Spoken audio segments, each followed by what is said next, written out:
Hey guys, I'm John Setzler. Welcome back to Atlanta Grill Company for another short. Today I'm going to teach you how to make another great side item for your next barbecue meal.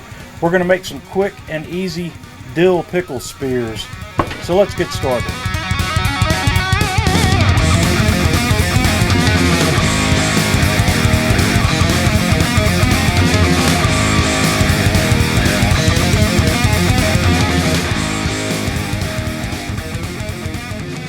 The first thing I'm going to do in a small saucepan is I'm going to add 2/3 of a cup of distilled vinegar and 1/3 of a cup of water. I've got 1 1/4 teaspoons of salt, and I've got 3 tablespoons of sugar. I'm going to turn the heat on that and stir that until we get that sugar dissolved. Once I have that sugar dissolved, I'm going to let that stay on the heat just until it starts to come to a very low boil, and then I'm going to take it off the heat.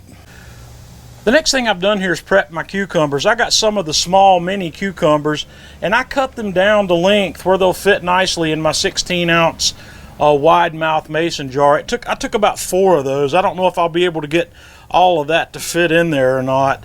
Now the next thing I want to do is get the rest of my ingredients in my jar. I'm going to take 3 or 4 sprigs of fresh dill and drop it right into the bottom of the jar.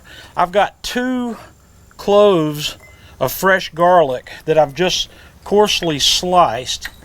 I've got about a teaspoon of whole peppercorns, and then just a pinch of red pepper flakes. And then the next thing we're going to do is stuff all of these pickle spears into the jar. And then once I have as many of those as I can get in there, we're going to top it off with our brine, and I should have enough in there to go all the way to the top. I do. And then we're just going to put the lid on that jar, and once that has a chance to cool completely, it's going to go into the refrigerator. And you're going to want to make this at least 4 hours in advance, or make it a day ahead of time if you can, to give this plenty of time to develop its flavor. Guys, you're going to love these. Give them a try. Let me know what you think. Until next time, this is John Setzler with Atlanta Grill Company.